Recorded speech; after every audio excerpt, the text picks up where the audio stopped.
Hello दोस्तों, welcome back to our channel. तो जैसा कि हमने पिछले एपिसोड में देखा था, लिन फेंग ने होश में आते हुए ना सिर्फ लाइन क्लैन और ईगल क्लैन को हरा दिया था, बल्कि उसी के साथ साथ उसने वहां पे उन दोनों क्लैंस के टेस्ट तक को भी ले लिया था। और उसके बाद किंग लॉन ट्राइब के फॉरबिडन एरिया के अंदर आते हुए वो कल्टीवेट करने लगा था, जहाँ कल्टीवेट करते हुए उसने ब्रेक थ्रू भी कर लिया था। और उसके ब्रेक थ्रू करने के साथ ही वहाँ पे हेवनली ट्रिब्यूलेशन भी आ चुकी थी, जिसका मुकाबला करने के लिए लिन फेंग ने भी अपनी ट्रू मास्टर सोल को बाहर निकाल लिया था। और यहीं से नेक्स्ट एपिसोड की शुरुआत होती है। तो इस एपिसोड की शुरुआत भी बिल्कुल उसी सीन से होती है, जहाँ लिन फेंग की मास्टर सोल उस हेवनली ट्रिब्यूलेशन को मुकाबला करने के लिए धीरे धीरे ऊपर हवा में उठने लगी थी, जिसे देखकर तो मिस लुआन के साथ साथ उसकी साथी भी वहाँ पे बहुत ज्यादा हैरान दिखाई दे रही थी। जो देखकर शाओ टियान अपने मास्टर की और ज्यादा तारीफ करते हुए उन दोनों से कहता है, ये मेरे मास्टर की मार्शल सोल है, जिसकी पावर 60 एलएम के विचुअल गॉड से भी ज्यादा है। अगर तुम लोगों को यकीन नहीं होता तो तुम लोग खुद ही इस डिवाइन एनर्जी को महसूस कर लो। आज से पहले तुम लोगों ने ऐसी एनर्जी को नहीं देखा होगा। अब शाओ टियान की ये बात सुनकर हम देखते हैं कि वो लड़की हैरानी के मारे आगे आते हुए वहाँ पे शाओ टियान से कहती है, क्या वाकई आपके बॉस की ये मार्शल सोल 60 एलएम के विचुअल गॉड से भी ज्यादा ताकतवर है? इसका तो मतलब है कि आपके मास्टर बहुत ही आसानी के साथ 50 एलएम के विचुअल गॉड को हरा सकते हैं। जिस पे शाओ टियान भी बहुत ही प्राउड के साथ हमें अपना सर हिलाते हुए उससे कहता है, क्या तुमने अभी थोड़ी देर पहले मेरे मास्टर की ताकत को नहीं देखा था? वो तो बस मेरे मास्टर की पावर का एक छोटा सा नमूना था। वहीं मिस लुआन भी वहाँ पे ये सब देखकर हैरान होते हुए कहती है,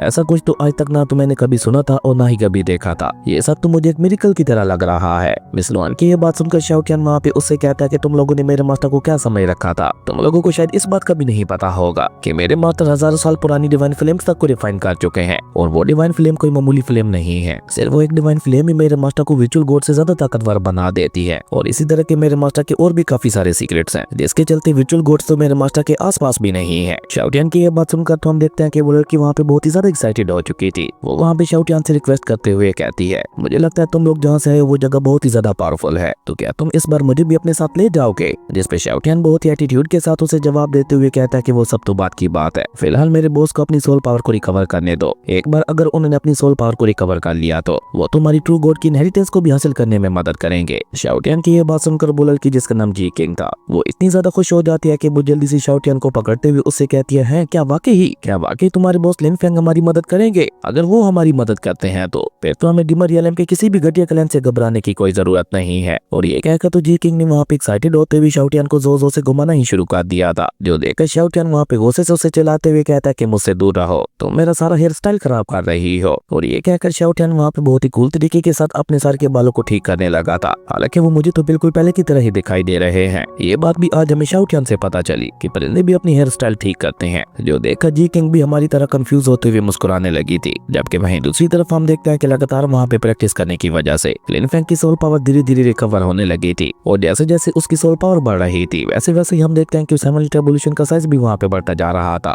क्योंकि लिन फेंग की बॉडी से वो एनर्जी रिलीज होती हुई सीधा वहाँ पे हेवनली ट्रिब्यूलेशन के अंदर ही जा रही थी, जिससे वो हेवनली ट्रिब्यूलेशन अब्सॉर्ब करते हुए और भी ज्यादा बड़ी होती चली जा रही थी। इवन अब उस हेवनली ट्रिब्यूलेशन का साइज इतना ज्यादा बड़ा हो चुका था कि उसे दूर से भी देखा जा सकता था, जिसे अब दूर से लेडी मास्टर ज़ाओ मिन और एंसेस्टर किंग लुआन तक भी देख पा रही थी। जो देखकर लेडी मास्टर ज़ाओ मिन भी वहाँ पे हैरान होते हुए अपने एंसेस्टर किंग लुआन से कहती है, मुझे लगता है senior King Luan break through करने की कोशिश कर रहे हैं। जबकि वहीं दूसरी तरफ हम देखते हैं कि लिन फेंग ने अपनी सोल पावर का इस्तेमाल करते हुए अपनी मास्टर सोल की पावर को वहाँ पे और भी ज्यादा बढ़ा दिया था, जिसके अंदर से अब एक अजीब तरह की एनर्जी निकल रही थी। इवन हम देखते हैं कि लिन फेंग की सोल बिल्कुल हेवनली ट्रिब्यूलेशन के सामने आ चुकी थी, लेकिन अभी तक उसने वहाँ पे खुद को डिफेंड करने के लिए कुछ भी नहीं किया था। और अचानक ही वहाँ पे पहली लाइटिंग स्ट्राइक आकर वहाँ पे लिन फेंग को हिट करती है। हालांकि वो लाइटिंग स्ट्राइक बहुत ही ज्यादा खतरनाक थी, पर जैसे ही वो लाइटिंग स्ट्राइक वहाँ पे लिन फेंग की ट्रू मास्टर सोल के साथ टकराती है तो वो खुद ब खुद ही वहाँ पे डिस्ट्रॉय हो गई थी। इसी से आप अंदाजा लगा सकते हैं कि लिन फेंग की ट्रू मास्टर सोल कितनी ज्यादा पावरफुल थी। लेकिन उसकी सोल वहाँ पे भी नहीं रुकती। हम देखते हैं कि उसकी सोल ने वहाँ पे हेवनली ट्रिब्यूलेशन की पावर को अब्सॉर्ब करना शुरू कर दिया था। जो देखकर तो एंसेस्टर किंग लुआन की आंखें वहाँ पे बाहर आने को हो चुकी थी। वो वहाँ पे मुंह फाड़ी ये सब देखते हुए कहती हैं, क्या ये लड़का हेवनली ट्रिब्यूलेशन की पावर को भी अब्सॉर्ब कर रहा है? और अब बारी थी वहाँ पे सेकंड स्ट्राइक की, जो कि पहले वाले से भी ज्यादा पावरफुल होने वाली थी। इसलिए हम देखते हैं कि लिन फेंग वहाँ पे एक बार फिर से अपनी सारी सोल पावर का इस्तेमाल करते हुए अपनी ट्रू मास्टर सोल की पावर को वहाँ पे बढ़ाने लगा था, जबकि उसकी मास्टर सोल तो ऑलरेडी वहाँ पे हेवनली ट्रिब्यूलेशन की पावर को अब्सॉर्ब कर रही थी। और इसी के साथ ही अचानक से वहाँ पे उस हेवनली ट्रिब्यूलेशन के अंदर से वहाँ पे उसके ऊपर थंडर स्ट्राइक होती है। हालांकि ये पहली वाली स्ट्राइक से बहुत ही ज्यादा पावरफुल थी, लेकिन हम देखते हैं कि उसका लिन फेंग की मास्टर सोल के ऊपर कुछ ज्यादा असर नहीं हो पाता। और देखते ही देखते लिन फेंग की सोल ने वहाँ पे हेवनली ट्रिब्यूलेशन की पावर को आपसे भी ज्यादा अब्सॉर्ब कर लिया था। हालांकि नॉर्मल हेवनली ट्रिब्यूलेशन के अंदर से 3-3 स्ट्राइक्स होती हैं, लेकिन लिन फेंग की मास्टर सोल ने वहाँ पे 2 स्ट्राइक्स के साथ ही उस हेवनली ट्रिब्यूलेशन की पावर को पूरी तरह से अब्सॉर्ब कर लिया था, जिसके चलते वो हेवनली ट्रिब्यूलेशन वहाँ पे पूरी तरह से खत्म होते हुए लिन फेंग की सोल के अंदर जाकर समा जाती है। और ऐसा होते ही लिन फेंग की सोल सोल को अपने अंदर एक नई पावर का एहसास होने लगा था। इवन लिन फेंग वहाँ पे इस पावर के साथ ही डोंगटियान रेलम की 7th लेवल के पीक पे पहुंच चुका था, जो देखकर लिन फेंग वहाँ पे अपने मन ही मन में खुश होते हुए कहता है कि अपने इस ब्रेक थ्रू के साथ ही मैं यान शेनजी 6 गोड्स के और भी ज्यादा क्लोज हो चुका हूँ। अब बस एक कदम और मैं भी यान शेनजी 6 गोड्स से में ब्रेक थ्रू कर जाऊंगा और उसके बाद मैं अपनी ट्रू जर्नी को स्टार्ट करूंगा। खैर अभी लिन फेंग वहाँ पे ये सब सोच ही रहा था कि तभी उसे दूर से लायन क्लैन और ईगल क्लैन के एंसेस्टर्स आते हुए दिखाई देते हैं, जो कि बहुत ही तेजी के साथ अपने सारे ट्रायल्स को लिन फेंग के हवाले करने के लिए आगे बढ़ रहे थे, जिन्हें देखकर लिन फेंग ने भी वहाँ पे और ज्यादा देर ना करते हुए जल्दी से अपनी ट्रू मास्टर सोल को वापस अपनी बॉडी के अंदर बुला लिया था। और जैसे ही उसकी सोल आकर वहाँ पे उसके साथ मर्ज होती है तो लिन फेंग की सोल पावर वहाँ पे अपने पीक पे पहुंच चुकी थी, जो देखकर शाओ टियान वहाँ पे उसके पास आते हुए उसे वहाँ पे ब्रेक थ्रू करने के लिए कांग्रेस कहने लगा था। हालांकि वैसे तो ये लिन फेंग के लिए बहुत ही ज्यादा खुशी की बात थी, लेकिन वो अपनी जगह से खड़ा होते हुए वहाँ पे शाओ टियान से कहता है कि अपने इस बड़े से ब्रेक थ्रू के बाद भी मैं अपने वर्टिकल स्पिरिट के सोल स्टेट को हासिल नहीं कर पाया, पर कोई बात नहीं, आज नहीं तो कल मैं अपने सोल स्टेट को हासिल कर ही लूंगा। और ये कहते हुए लिन फेंग वहाँ पे सभी के साथ वापस किंग लुआन ट्राइब के मेंशन के बाहर आ चुका था, जहाँ पे लायन क्लैन और ईगल क्लैन के एंसेस्टर्स भी पहुंच जाते हैं, जो के आते साथ ही लिन फेंग के सामने झुककर उसे वहाँ पे ग्रीट करते हुए कहते हैं, सीनियर आपसे दोबारा मिलकर बहुत ही ज्यादा खुशी हुई। और ये कहकर वो दोनों ही एंसेस्टर्स अपने पास से एक एक स्टोरी रिंग को बाहर निकाल कर उसे वहाँ पे लिन फेंग की तरफ बढ़ाते हुए कहते हैं, इसके अंदर डिवाइन लिक्विड और वो सारी मेडिकल मेडिसिन मौजूद है जिसका हमने आपको लाने का वादा किया था, जिन्हें देखकर लिन फेंग ने भी वहाँ पे स्माइल करते हुए अपने पास ही रख लिया था। और उसके बाद वहाँ पे कोल्टून में उनकी तारीफ करते हुए कहता है कि तुमने बहुत अच्छा काम किया, और क्योंकि तुम लोगों ने अपने वादे के मुताबिक सारी मेडिसिन लाकर मुझे दे दी है तो मैं तुम दोनों की जान बख्श रहा हूँ। अब आप लोगों के मन में ये सवाल चल रहा होगा कि लायन क्लैन और ईगल क्लैन के एंसेस्टर को तो लिन फेंग ने खत्म कर दिया था, तो मैं इन दोनों के एंसेस्टर्स क्यों कह रहा हूँ। असल में अब क्योंकि इन दोनों ही क्लैन के एंसेस्टर्स मारे जा चुके थे तो लॉजिकली अब ये दोनों ही अपने अपने क्लैन के एंसेस्टर्स बन चुके थे। खैर लिन फेंग उन्हें वहाँ पे आगे सुधार करते हुए कहता है कि अब आगे से तुम लोगों को किंग युआन ट्राइब के ऑर्डर्स को ही मानना होगा, जिसपे वो दोनों भी हम अपना सर हिलाते हैं, जो देखकर तो एंसेस्टर किंग लुआन वहाँ पे बहुत ही ज्यादा खुश हो चुकी थी। वहीं लिन फेंग ने तो उन्हें वहाँ से वापस जाने की भी इजाजत दे दी थी, लेकिन उनके जाने से पहले शाओ टियान वहाँ पे उनके पास आकर उन्हें वहाँ पे धमकी देते हुए कहता है कि अगर अगली बार तुम लोगों ने ऐसा कुछ भी करने की कोशिश की तो मेरे मास्टर तुम दोनों को बीचों बीच काट देंगे। शाओ टियान की ये बात सुनकर वो दोनों ही वहाँ पे घबरा कर जल्दी से वहाँ पे एक बार फिर से लिन फेंग से माफी मांगते हुए कहते हैं, नहीं नहीं सीनियर, हम दोबारा ऐसी गलती करने की हिम्मत नहीं करेंगे। जिसपे लिन फेंग भी वहाँ पे स्माइल करते हुए उन दोनों से कहता है कि बहुत अच्छे, अब तुम लोग यहाँ से जा सकते हो। लिन फेंग की ये बात सुनकर तो हम देखते हैं कि वो दोनों वहाँ पे और ज्यादा देर ना करते हुए एक ही झटके के साथ वहाँ से गायब हो जाते हैं, जिनके जाते लेडी माता जाओमिन वहाँ पे लिन फेंग के पास आते हुए उससे कहती है, दिस आर नॉट इनविंसिबल। मुझे ये कहते हुए अच्छा तो नहीं लग रहा, लेकिन मैं फिर भी आपसे एक रिक्वेस्ट करना चाहती हूँ, क्या आप ट्रू गॉड की इनहेरिटेंस को हमारे साथ एक्सप्लोर करना चाहेंगे। अब लेडी माता जाओमिन की ये बात सुनकर लिन फेंग भी वहाँ पे कुछ सोचते हुए उनसे कहता है कि अब आप जैसी एक क्वीन की बात को भला मैं कैसे टाल सकता हूँ,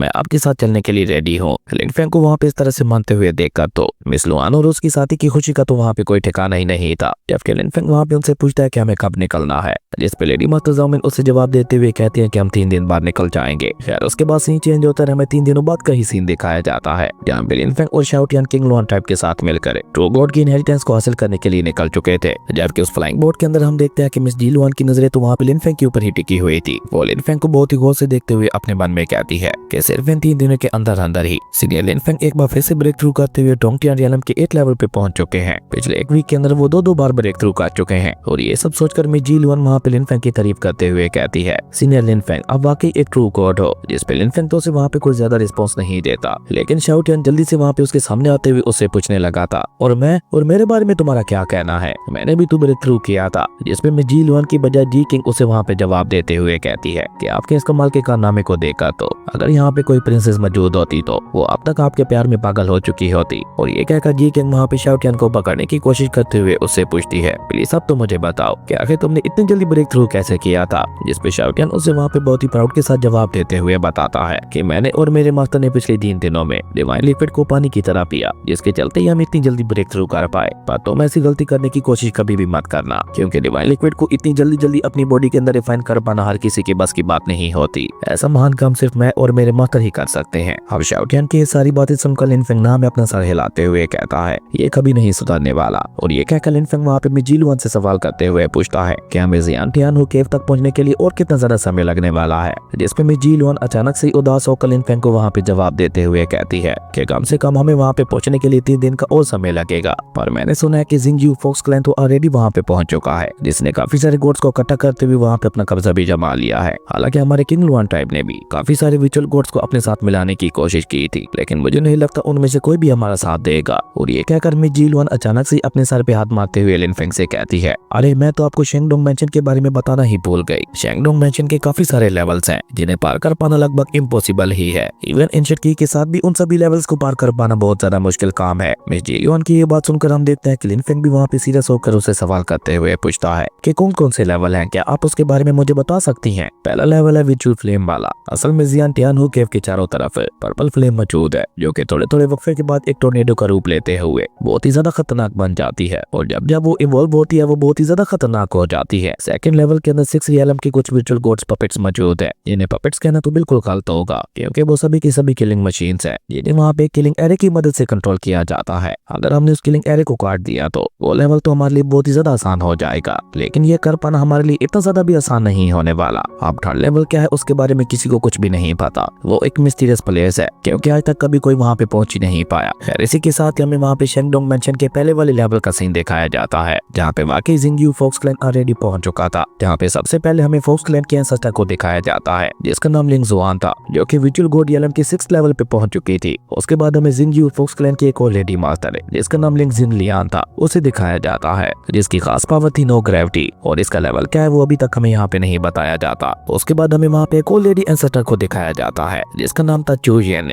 और ये विजुअल गोड के 7th लेवल पे पहुंच चुकी थी और ये उन सभी में से काफी ज्यादा घमंडी दिखाई दे रही थी। उसके बाद हमें वहाँ पे चू टियानजी नाम के कल्टीवेटर को भी दिखाया जाता है जो कि जस्ट अभी लिन फेंग की तरह टॉम टियान रियलम में था और टियानजी शेंगडोंग मैंशन के पहले लेवल को देखते हुए कहता है कि यकीन नहीं हो रहा कि ट्रू गॉड के इनहेरिटेंस यहाँ पे मौजूद है। अगर हमें इस बारे में पहले पता होता तो हम उसे ऑलरेडी ले चुके होते। टियानी की ये बात सुनकर हम देखते हैं कि लिंग जिंगलिन को वहाँ पे उसके पर काफी ज्यादा गुस्सा आता है और वो वहाँ पे बुरा समूह बनाते हुए टियानजी से कहती है, तुम्हें क्या लगता है कि ट्रू गॉड के इनहेरिटेंस को हासिल करना इतना ज्यादा आसान काम है? एंशिएंट समय में भी डोंग फू गॉड ट्रू गॉड रियलम के 9th लेवल को भी पार कर चुके थे और अब तुम्हारे जैसे यहाँ पे एक मामूली सा टोंग टियान रियलम का कल्टीवेटर है ट्रू गॉड की इनहेरिटेंस को हासिल करने की बात कर रहा है। क्या मजाक है? अगर हमें ट्रू गॉड की इनहेरिटेंस को हासिल करना है तो हम सभी को मिलकर यहाँ पे एक साथ काम करना होगा। लिंग जिंगलिन की ये बात सुनकर हम देखते हैं कि टियानजी वहाँ पे उसे कहता है कि अगर ऐसी बात है तो इस पर्पल फ्लेम से निपटने के लिए क्या किया जाए क्योंकि इसके अंदर तो कोई भी फला मौजूद नहीं है और न ही इसे पूरी तरह से खत्म करने का मुझे यहाँ पे कोई रास्ता दिखाई दे रहा है। अब टियानजी की ये बात सुनकर हम देखते हैं कि एंसेस्टर लिंग जुआन वहाँ पे अपने एक डिवाइन टेरर का इस्तेमाल करते हुए उसके ऊपर अटैक करने की कोशिश करती है। हालांकि उसका ये अटैक बहुत ही ज्यादा खतरनाक था लेकिन उसके इस अटैक को उस पहले लेवल के ऊपर कोई भी असर नहीं होता। वो बैरियर अभी तक भी वहाँ पे वैसा का वैसा ही मौजूद था जो देखकर एंसेस्टर लिंग जुआन वहाँ पे थोड़ा गुस्सा होते हुए कहती है, तो इसका मतलब है कि शेंगडोंग मैंशन के बारे में हमने जो कुछ भी सुना था वो सब बिल्कुल सच था। मैंने सुना था कि इसे विजुअल गोड्स तक भी नहीं हिला पाते और अब ये खुद मैंने अपनी आंखों से भी देख लिया। अब एंसेस्टर लिंग जुआन की ये बात सुनकर एंसेस्टर चू जिन आगे बढ़कर अपने सिल्क वार्म का इस्तेमाल करते हुए उस पर्पल थंडर के ऊपर अटैक करने की कोशिश करती है लेकिन उसके अटैक को भी उस पर्पल थंडर ने वहाँ पे बहुत ही इजीली डिस्ट्रॉय कर दिया था। अब ये था बेचारी एंसेस्टर चू जिन के लिए एक बहुत बड़ा झटका। वो वहाँ पे हैरान होते हुए कहती है कि मेरे इस सिल्क वार्म की ताकत है 6th लेवल की विजुअल गोड के बराबर है लेकिन ये तो इसे यहाँ पे हिला तक भी नहीं पाया। जिस पे टियानी भी वहाँ पे सीरियस होते हुए कहता है कि मुझे लगता है इसके साथ डील करना हमारे लिए बहुत ही ज्यादा मुश्किल काम होने वाला है। टियानी की बात सुनकर हम देखते हैं कि जिंगलियन वहाँ पे आगे आते हुए उससे कहती है कि हर एक चीज को पार करने का कोई ना कोई रास्ता मौजूद होता है, बस हमें यहाँ पे उसी रास्ते की तलाश करनी होगी और उसके बाद हम लोग इस लेवल को बहुत ही आसानी के साथ पार कर लेंगे। अब जिंगलियन की ये बात सुनकर हम देखते हैं कि टियानजी भी वहाँ पे स्माइल करते हुए उससे कहता है, सिस्टर लिंग जियान तुम्हारी बातों से तो ऐसा लग रहा है कि तुम ऑलरेडी इस लेवल को पार करने का रास्ता निकाल चुकी हो। जिस पे जिंगलियन भी उसे वहाँ पे बहुत ही एटीट्यूड के साथ जवाब देते हुए कहती है कि जहाँ तक मैंने ऑब्जर्व किया है यहाँ पे 3 घंटों के बाद एक पर्पल फ्लेम वाला टोर्नेडो बनता है और इस समय में इस लेवल का प्रोटेक्शन बैरियर बहुत ही ज्यादा कमजोर हो जाता है तो हमें जो कुछ करना है इसी समय में ही करना होगा। लेकिन अभी वो सभी लोग वहाँ पे इसी तरह से आपस में बातें कर ही रहे थे कि तभी हम देखते हैं कि किंग लुआन ट्राइब की फ्लाइंग बोट भी वहाँ पे पहुंच जाती है जिसे देखकर जिंगलियन वहाँ पे एक तंज इस्तेमाल करते हुए कहती है, लो किंग लुआन ट्राइब भी यहाँ पे आ गया। जिन्हें देखकर एक मास्क वाला मास्टर वहाँ पे उनका मजाक उड़ाते हुए कहता है, इनकी तो सबसे पावरफुल एंसेस्टर भी विजुअल गोड रियलम के 4th लेवल पे है तो ये लोग भला यहाँ पे आकर क्या ही कर लेंगे। जिस पे एंसेस्टर लिंग जुआन आगे बढ़ते हुए वहाँ पे उन लोगों से कहती है, नहीं तुम लोग गलत सोच रहे हो,